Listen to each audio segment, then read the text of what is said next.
Hello everyone, welcome once again to my channel Chemistry by Vanshita Poddar. जैसा कि मैंने कहा था कि we will start from the very beginning and we will build on it. So here I am with my first chapter, that is atomic structure. Okay, तो मेरे पास आप सभी के लिए कुछ यूनिवर्सिटीज के सिलेबस हैं एटॉमिक स्ट्रक्चर के। ज़्यादातर यूनिवर्सिटीज में एटॉमिक स्ट्रक्चर आता ही आता है अगर आप chemistry as a subject opt करते हो अपने ग्रेजुएशन में तो। ठीक है, तो अंडर ग्रेजुएट स्टूडेंट्स के लिए ये बीएचयू का सिलेबस है, जिसमें देखिए फर्स्ट सेमेस्टर में ही एटॉमिक स्ट्रक्चर में ये कुछ टॉपिक्स हैं: Schrodinger wave equation for hydrogen atom, radical and angular wave function, quantum numbers and concepts of orbitals and then Slater orbitals. ठीक है, उसके बाद ये सिलेबस है पूर्वांचल यूनिवर्सिटी का, जिसमें कुछ चीजें हैं आप यहाँ पे देख सकते हैं। ठीक है, उसके बाद ये सिलेबस है लखनऊ यूनिवर्सिटी का, जिसमें एटॉमिक स्ट्रक्चर फर्स्ट सेमेस्टर में ये चीजें हैं। और आप पॉज करके देख लीजिएगा, मैं इसको बहुत टाइम नहीं देना चाहती। और ये सिलेबस है दिल्ली यूनिवर्सिटी का, जिसमें एटॉमिक स्ट्रक्चर के जो टॉपिक्स हैं वो ये हैं इन द फर्स्ट सेमेस्टर से। ठीक है, और मैंने इन सारी चीज़ों को कंपाइल किया है और this is my syllabus now, जहाँ पे आपको एटॉमिक स्ट्रक्चर की जो भी इम्पोर्टेंट चीज़ें हैं फॉर योर अंडर ग्रेजुएशन वो सब कुछ प्रोवाइड कराई जाएगी। ठीक है, तो इस साइड में हमारा पाथ टू फॉलो है। मतलब अगर आप ऊपर ऊपर से देखें तो आपको इस चैप्टर में क्या पढ़ना है वो मैंने यहाँ पे लिखा हुआ है। और बीच बीच में कुछ चीजें समझने से पहले कुछ और चीजें समझना भी जरूरी होता है, तो जो बीच में आपको पढ़ना पड़ेगा ताकि आप आगे की चीज समझ पाओ, वो मैंने इधर लिखा हुआ है टू स्टडी मिड में।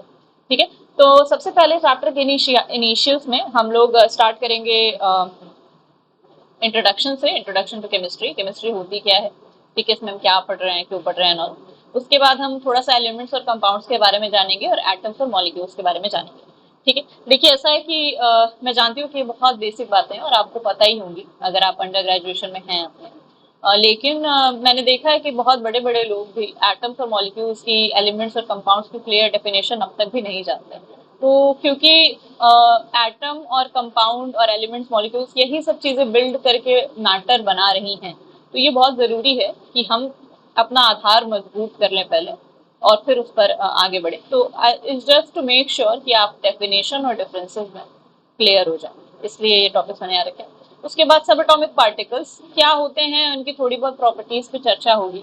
मैं इनकी डिस्कवरी और डिटेलिंग में नहीं जाऊंगी, वो क्लास 12th का 11th का इनफैक्ट सब्जेक्ट है, तो वो आप चाहें तो वहां से पढ़ लीजिए, वैसे अंडर ग्रेजुएट स्टूडेंट्स के लिए वो रिक्वायर्ड है। ठीक है, और उसके बाद एटॉमिक मॉडल्स आएंगे। ठीक है, ये आपका सबसे ज्यादा इम्पोर्टेंट सेक्शन है जो कि यूनिवर्सिटी लेवल पे आपके काम आएगा। जे थॉमसन का प्लम पडिंग मॉडल, फिर Rutherford's atomic model, Bohr's atomic model, Sommerfeld की रिफाइनमेंट इन बोहर्स एटॉमिक मॉडल, और उसके बाद क्वांटम मैकेनिकल मॉडल, जिसमें ये सारी चीजें आपको पढ़नी है। क्वांटम मैकेनिकल मॉडल में श्रोडिंगर वेव इक्वेशन क्या होती है, वेव फंक्शंस जो श्रोडिंगर वेव इक्वेशन से ही निकल कर आते हैं उनके बारे में आपको जानना है, उनसे ऑर्बिटल का कॉन्सेप्ट कैसे आया ये आपको जानना है, रेडियल एंगुलर डिस्ट्रीब्यूशन फंक्शन क्या होता है, अबाउ प्रिंसिपल क्या होता है, होर्न्स प्रिंसिपल क्या होता है, फिर कैसे हम इलेक्ट्रॉनिक कॉन्फ़िगरेशन करते हैं, ये सारी चीजें आपको जाननी है। ठीक है, और इसके बाद इसके बीच में एक छोटा सा और टॉपिक भी है यहाँ पे, स्लेटर्स रूल, ये भी आपको जानना है। तो ये सारी यूनिवर्सिटीज का लगभग मैंने सब कुछ देख कर मिक्स किया हुआ है और आई होप कि इसमें सभी यूनिवर्सिटी के स्टूडेंट्स का टॉपिक क्लियर हो जाएगा which are studying in their under graduation. Okay, तो गिव मी अ मोमेंट। ये जो टॉपिक्स हैं इधर वाले, ये हमें बीच में पढ़ने हैं ऑफ कोर्स, तो वो जैसे जैसे हम लोग आगे बढ़ेंगे वो आप समझ जाएंगे। ठीक है, तो ओके, अब आगे बढ़ते हैं। ये हमारा आज का शुरुआत, तो केमिस्ट्री। ठीक है, बाय डेफिनेशन ये क्या होती है। तो देखिए एकदम सीधी सीधी सी डेफिनेशन है यहाँ पे मैंने लिखी हुई है। Chemistry is a science in which we study about matter. ठीक है, केमिस्ट्री में आप मैटर के बारे में पढ़ते हैं और मैटर क्या होता है वो भी मैंने नीचे लिखा हुआ है, वो भी आप जान जाइए, जानते ही होंगे। Matter is anything that has mass and that occupy space. कुछ भी जिसमें थोड़ा मास हो, जो हैवी हो और जो स्पेस ऑक्यूपाई करता हो, उसको हम मैटर बोलते हैं। ठीक है, तो जैसे आप मैटर से सराउंडेड हैं, एग्जांपल्स की कोई बहुत जरूरत है नहीं, लेकिन still you have air around you, you have water around you, you have solids around you, है ना, book, pen, mobile phone, laptops, a lot of things, सब कुछ मैटर में ही आता है, ठीक। और इस मैटर के बारे में जितने भी मैटर हमारे अराउंड प्रेजेंट हैं, जिसे हम केमिस्ट्री के अंदर पढ़ते हैं, तो anything that is around you, that has mass, that occupies space, is the is a sample of our subject, ठीक है, is a sample of our study. तो आप समझ सकते हैं कि केमिस्ट्री कितनी ब्रॉड है, ठीक। कहा जाता है कि यूनिवर्स में सिर्फ दो ही चीजें हैं, मैटर और एनर्जी। तो आप देखिए तो आपको यूनिवर्स का एक कंप्लीट हिस्सा पढ़ना है यहाँ पर इन द सब्जेक्ट इटसेल्फ, तो it's of course is broad, और आपको काफी कुछ चीजें यहाँ जानने को मिलेंगी which will be very interesting और वेरी यूजफुल, ठीक है। तो हम यहाँ पे मैटर के बारे में पढ़ते हैं, और उसके बाद देखिए मैटर की कंपोजिशन के बारे में पढ़ते हैं, ठीक है। कंपोजिशन मतलब मैटर किन चीजों से मिलकर बना हुआ है ना। जैसे कि उसमें कौन कौन से एटम्स प्रेजेंट हैं, किस किस प्रकार के एटम्स प्रेजेंट हैं। जैसे फॉर एग्जांपल अगर हम लोग वाटर की बात करें, तो वाटर दो तरह के एटम्स से मिलकर, दो प्रकार के एलिमेंट से मिलकर बना हुआ है, एक है हाइड्रोजन और एक है ऑक्सीजन, ठीक। तो ये वाटर नाम के मैटर के कंपोनेंट्स हो गए। और अब ये जो एलिमेंट्स हैं, ये किस रेशियो में मिलके वाटर बनाए हैं, ये कंपोजिशन, ठीक है। तो कंपोजिशन का ये मतलब है कि जो भी मैटर का सैंपल हमारे सामने है, वो किन किन चीजों से बना है, और वो चीजें किस रेशियो में आपस में मिलकर वो मैटर बना रही है, ठीक है। जैसे हाइड्रोजन और वाटर के केस में अगर हम लोग बाई नंबर जाएं, तो 2 एटम्स ऑफ हाइड्रोजन और 1 atom of oxygen combine together to make water. तो ये आपकी नंबर कंपोजिशन हो जाएगी वाटर नाम के मैटर, ठीक है। I hope it is clear. तो ये कंपोजिशन होती है। देखिए मैं बहुत ज्यादा नहीं बोलूंगी, क्योंकि मैं चाहती हूँ कि सही बात एक ही बार बोली जाए और कॉम्पैक्ट हो वीडियोस, और आप भी एक ही बार में चीज़ों को समझें, और ज़रूरत हो तो ऑफकोर्स रिपीट कर लें, लेकिन बहुत ज़्यादा एक ही चीज़ पर बोलने का मुझे नीड नहीं लगता। प्लस जब भी आप बहुत ज़्यादा किसी चीज़ के बारे में सोचते हैं तो वो कॉम्प्लिकेट होने लगती है, तो उसको सिंपल रखिए। कंपोजिशन इज जस्ट दैट कि आपका जो मैटर है वो किस किस चीज़ से बना है, और वो जो चीज़ें हैं वो कितनी मिक्स्ड हैं आपस में to make that matter, okay. तो फिर उसके बाद हम लोग मैटर के बारे में पढ़े, उसकी कंपोजिशन के बारे में पढ़ेंगे, मतलब मैटर की स्टडी में हम लोग मैटर की कंपोजिशन के बारे में पढ़ेंगे, उसकी प्रॉपर्टीज के बारे में पढ़ेंगे। प्रॉपर्टीज एज एन हर तरह की प्रॉपर्टी, कोई भी प्रॉपर्टी, उसकी स्मेल कैसी है, उसका टेस्ट कैसा है, उसकी अपीयरेंस कैसी है, उसका कलर कैसा है, वो एसिड के साथ कैसा बिहेव करता है, वो वाटर में घुलता है कि नहीं घुलता है, वो एयर में कैसा बिहेव करता है, वो मॉइस्चर में कैसा बिहेव करता है, वो ओपन एनवायरनमेंट में कैसे रहता है, ठीक है। ये जितने भी हमारे पास पहले से नोन केमिकल्स हैं, मैटर हैं, उनके साथ वो कैसा इंटरेक्ट करता है, every property we study in this. उसका मेल्टिंग पॉइंट क्या है, बॉइलिंग पॉइंट क्या है ना, हीट ऑफ फ्यूजन क्या है, एवरीथिंग, हर एक प्रॉपर्टी हम लोग उस मैटर की डिटेल में पढ़ते हैं, ठीक है। फिर यूज पढ़ते हैं, of course science is all about application. तो हमें ये देखना है कि जो भी मैटर हमें मिला या हमने बनाया, डिस्कवर किया या बनाया, ठीक है, उसका इस्तेमाल कैसे कर सकते हैं, उसका उसके खुद के फॉर्म में क्या यूज है। जैसे water in itself, how it is useful to us, हमें पहले ये जानना, तो हम उसके यूज के बारे में पढ़ेंगे। और फिर it's interconversion, this is a very good topic, very big topic, in fact very useful thing. Interconversion as a, कैसे हम एक मैटर को दूसरे मैटर में कन्वर्ट कर सकते हैं, ये भी आपको यहाँ पढ़ना होता है। एक मैटर को आप कैसे किसी दूसरे फॉर्म में कन्वर्ट करेंगे, ठीक है। जैसे वाटर से हम कैसे हाइड्रोजन और ऑक्सीजन बना लेंगे, है ना, या किसी पर्टिकुलर मैटर से हम कैसे कुछ दूसरी चीजें बना लेंगे जो कि हमारे यूज की हैं, ठीक है। तो हम इंटर कन्वर्जन पढ़ते हैं, और ये बहुत बड़ा टॉपिक है यहाँ पर, क्योंकि देखिए हमारे अराउंड बहुत सारी ऐसी चीजें हैं जो काफी ज्यादा क्वांटिटी में प्रेजेंट है, जैसे कि nitrogen gas 78%, it's a lot of nitrogen around, ठीक है। लेकिन बहुत सारी ऐसी चीजें हैं जो काफी कम प्रेजेंट है, लेकिन हमें उसका यूज बहुत ज्यादा है। जैसे कि अमोनिया से हम नाइट्रेट्स बनाते हैं, फिर नाइट्रेट्स से हम लोग अल्टीमेटली फर्टिलाइजर बनाते हैं। तो हमें फर्टिलाइजर्स का काम है जो कि नाइट्रोजन से बनाई जा सकती है, पर फर्टिलाइजर हमारे पास उसके खुद के फॉर्म में एनवायरनमेंट में प्रेजेंट नहीं। तो हम इंटर कन्वर्जन पढ़ते हैं कि कैसे हम ऑलरेडी जो कि काफी ज्यादा अबंडेंस में प्रेजेंट मटेरियल है, उसको कम अबंडेंस में प्रेजेंट या फिर नॉन एग्जिस्टिंग मटेरियल में कन्वर्ट करेंगे जो कि हमारे लिए यूजफुल होगा, और फिर हम उसे कन्वर्ट करके उसका इस्तेमाल करेंगे। ठीक है, तो हम इंटर कन्वर्जन के बारे में पढ़ते हैं। और फिर एट द एंड, नॉट मतलब it's not a small part, हम लोग ये भी पढ़ते हैं कि मैटर और एनर्जी का आपस में इंटरेक्शन क्या होता है और उसके क्या नतीजे होते हैं। इट्स ऑल्सो ब्रॉड टॉपिक, जिसके बारे में फिलहाल यहाँ मैं बहुत बात नहीं करूँगी। ठीक है, तो this is chemistry all about, और ये आपका मैटर, ये हमने पढ़ लिया कि मैटर क्या होता है। अब सीधे हम लोग क्लासिफिकेशन पर आएंगे, classification of matter, I am sorry. ठीक है, तो क्लासिफिकेशन पर आएंगे हम लोग।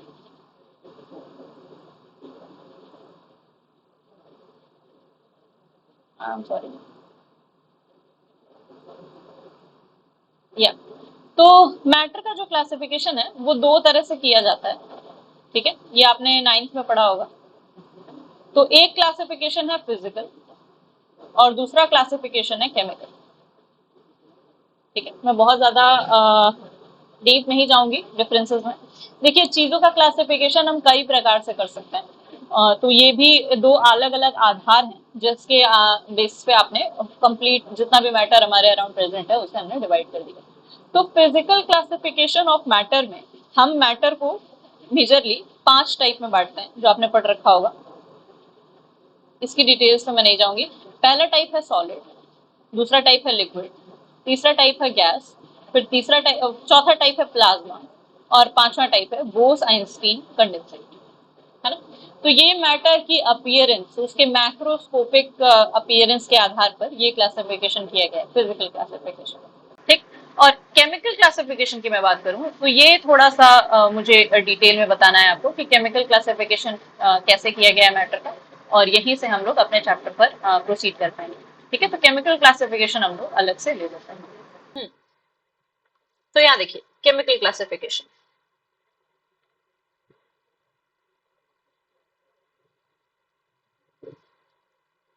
तो केमिकली जो मैटर है आपका वो दो प्रकार का होता है।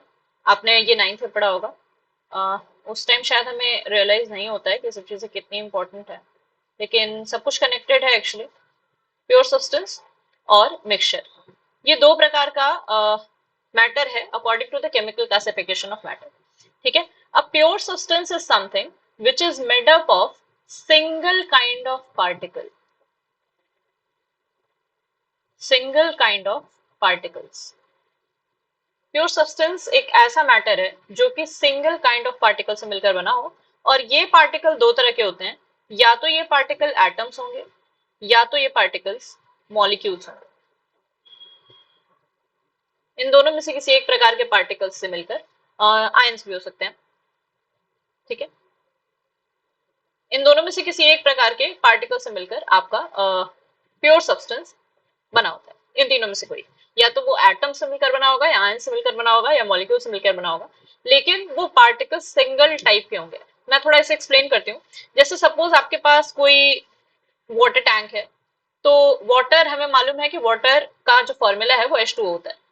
ठीक है, तो इस वाटर टैंक में बहुत सारे वाटर मॉलिक्यूल्स होंगे, H2O H2O H2O H2O। ठीक, अगर हम इसमें कहें कि किस प्रकार के कौन से पार्टिकल्स इसमें प्रेजेंट है, तो आप बोलोगे कि H2O टाइप के पार्टिकल इसमें प्रेजेंट है, H2O टाइप के। ठीक है, और हर जगह सिर्फ उसी प्रकार के पार्टिकल यहाँ प्रेजेंट है, H2O H2O H2O H2O। यानी कि ये जो पूरा मैटर है ये सिर्फ एक प्रकार के पार्टिकल से मिलकर बना है, ये पार्टिकल मॉलिक्यूल्स हैं। और क्योंकि पूरे मैटर में, पूरे बल्क में सिर्फ एक ही प्रकार के पार्टिकल प्रेजेंट हैं, that's why it's a pure substance, that's why it's a pure substance.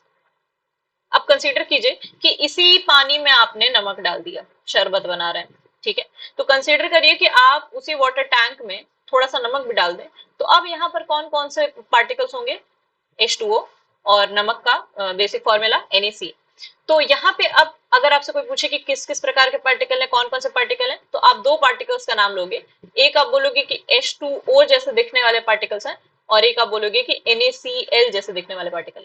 तो अब यहाँ पे दो अलग अलग प्रकार के पार्टिकल्स हो गए इस मैटर में, इस बल्क में, और इसलिए अब ये जो बल्क है आपका, ये प्योर सब्सटेंस नहीं रह गया, बल्कि अब ये मिक्सचर हो गया। अभी क्या हो गया, मिक्सचर। तो एकदम क्लियर डेफिनेशन है, pure substance is something which is made up of single kind of particles. ये पार्टिकल्स या तो एटम्स होंगे या मॉलिक्यूल्स होंगे या आयंस होंगे, उनका भी मैं एग्जांपल देती हूँ। और मिक्सचर इज समथिंग अगेन जो कि सिंगल काइंड ऑफ पार्टिकल से मिलकर ना बना हो। मिक्सचर कैसे बनेगा? Made up by, I am very not very good with pen tab right now, तो धीरे धीरे ठीक हो जाएगा ये। Made up by H2O, yeah, sorry, two or more pure substances mixed together। तो मिक्सचर जो है आपका दो या दो से ज्यादा प्रकार के प्योर सब्सटेंसेस को जब आप आपस में मिला देंगे तब मिक्सचर फॉर्म करता है। ठीक है, मैं थोड़ा सा और क्लियर करने की कोशिश करती हूँ इस चीज को। कंसिडर कीजिए आपके पास एक सिलेंडर है, ऑक्सीजन गैस सिलेंडर, हॉस्पिटल्स में मिलता है ये, है ना, पेशेंट्स को ऑक्सीजन चढ़ाने के लिए। तो आपको मालूम है कि ऑक्सीजन एग्जिस्ट करती है O2 की तरफ, और अगर हम कह रहे हैं कि ये प्योर ऑक्सीजन गैस का सिलेंडर है, अगर हम ये कह रहे हैं कि ऑक्सीजन गैस सिलेंडर है, तो इसमें O2 O2 O2 O2 भरा होगा पूरा। ये जो पूरा बल्क है it will be made up of O2 O2 O2, lot of O2 molecules. अब अगर आपसे कोई पूछे कि ये कौन से प्रकार के पार्टिकल्स इस बल्क में प्रेजेंट है, तो आप सिर्फ एक ही नाम लोगे, O2। O2 टाइप के पार्टिकल्स इस बल्क में प्रेजेंट है। क्या किसी भी और प्रकार के पार्टिकल आपको इस बल्क में दिख रहे हैं? नहीं, विच मीन्स कि ये जो है आपका प्योर सब्सटेंस है। ये जो बल्क है ये एक प्योर सब्सटेंस है, मैटर में ये प्योर सब्सटेंस है। ठीक है, ऑन द अदर हैंड अगर हम कंसिडर करें एक एयर सिलेंडर को, सिंपल एयर भरी हुई है यहाँ पर, तो यहाँ एयर में कौन कौन से पार्टिकल होंगे भाई? O2 होगा, N2 होगा, CO2 होगा, थोड़ी सी शायद आर्गन भी होगी, पोल्यूटेंट्स भी होंगे, बहुत सारे पार्टिकल्स यहाँ पे प्रेजेंट होंगे। ठीक है, और अब अगर आपसे कोई पूछे कि इस सैंपल में, इस बल्क में कौन कौन से पार्टिकल प्रेजेंट है, तो आपके पास कई सारे आंसर्स होंगे। ऑक्सीजन के हैं, N2 है, CO2 है ना, आर्गन है, कुछ और पॉल्यूटेंट भी हैं। तो क्या अब ये मैटर प्योर सब्सटेंस है? नहीं, क्योंकि यहाँ पे सिंगल टाइप के पार्टिकल प्रेजेंट नहीं है, multiple particle, multiple type of particle present है, और ये आपका प्योर सब्सटेंस ना होकर मिक्सचर है। तो ये वाला जो सैंपल है आपका ये मिक्सचर है, और ये वाला जो सैंपल है आपका ये प्योर है। ठीक है, सिमिलरली अगर हम लोग बात करें हीलियम गैस सिलेंडर की, हीलियम, तो यहाँ पर HE हीलियम हमें मालूम है कि वो एटम की तरह एग्जिस्ट करता है, HE की तरह। तो HE हीलियम के बहुत सारे एटम एग्जिस्ट करेंगे, और अगर आपसे कोई पूछे कि यहाँ पे किस प्रकार के पार्टिकल प्रेजेंट है, तो आपके पास सिर्फ एक उत्तर होगा, HE टाइप के particle, and hence this substance, this bulk is also a pure substance. ठीक है, ये जो मैटर है आपका ये प्योर है।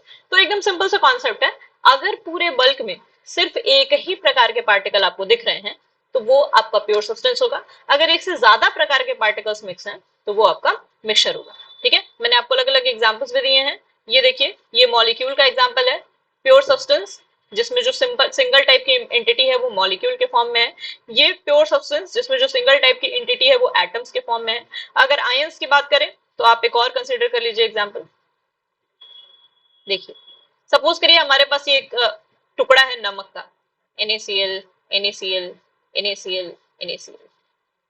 तो यहाँ भी एक्चुअली अगर आप बोले कि जो कौन सी एंटिटी यहाँ पर प्रेजेंट है, तो आप NaCl बोलोगे, सिंगल पार्टिकल NaCl की तरफ एंटिटी प्रेजेंट है यहाँ पे।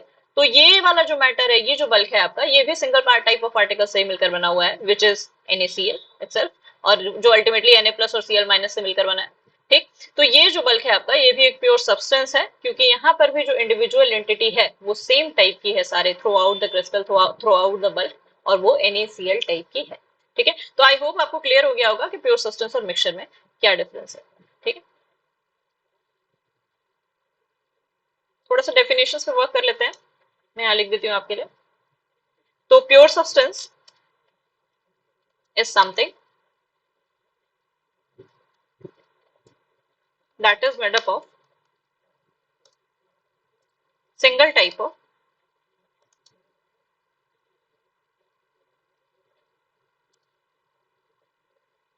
particles। ठीक है, these particles can be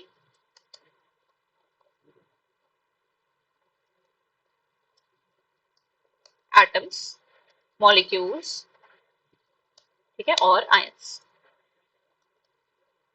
ठीक है, for example, sorry,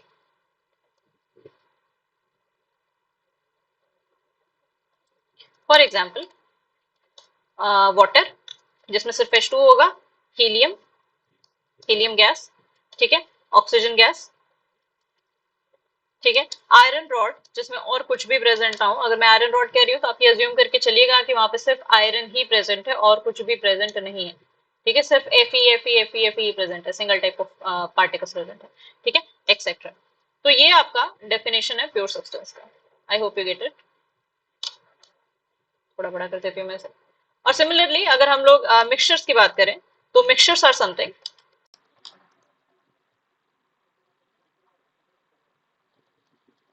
that are made up by simple mixing, simply आप किसी भी रेशियो में मिला दो of two or more pure substances। तो अगर आप किसी भी रेशियो में दो या दो से ज्यादा प्योर सब्सटेंसेस को मिक्स कर देते हैं किसी भी तरह से, है ना, तो वो आपका एक मिक्सचर फॉर्म करेगा, ठीक है। तो ये this is all about pure substances and mixtures, ठीक है। हम लोग क्लासिफिकेशन ऑफ मैटर पढ़ रहे थे। मैंने बताया आपको कि दो प्रकार का क्लासिफिकेशन होता है, एक फिजिकल क्लासिफिकेशन, एक केमिकल क्लासिफिकेशन। फिजिकल क्लासिफिकेशन में मैं डीप नहीं जा रही हूँ क्योंकि फिलहाल चैप्टर की वो रिक्वायरमेंट नहीं है। आई होप ये आपको आता ही होगा। केमिकल क्लासिफिकेशन में मैटर दो प्रकार का है, एक है प्योर सब्सटेंस और एक है मिक्सचर। प्योर सब्सटेंसेस और मिक्सचर की डेफिनेशन मैंने यहाँ लिखी है और थ्रू आउट द वीडियो मैंने आपको क्लियर किया है कि दोनों में क्या डिफरेंस होता है, ठीक है। Try to get a grip on it. ये बहुत जरूरी है कि आपको समझ में आए प्योर सब्सटेंस और मिक्सचर में क्या डिफरेंस है। कल के लेक्चर में हम लोग प्योर सब्सटेंसेस के क्लासिफिकेशंस जो कि एलिमेंट और कंपाउंड होते हैं उस पर काम करेंगे और उसके साथ हम लोग एटम्स और मॉलिक्यूल्स क्या होते हैं और वो कैसे मैच करते हैं या कैसे रिलेटेड है विथ एलिमेंट एंड कंपाउंड और कैसे डिफरेंट है फ्रॉम एलिमेंट एंड कंपाउंड, ये दोनों ही बातें पढ़ के फिर आगे बढ़ेंगे into the atomic structure. Okay, I hope सब कुछ आपको क्लियरली समझ में आ गया होगा। किसी भी तरह की प्रॉब्लम के लिए you can comment and stay tuned for future updates. Thank you.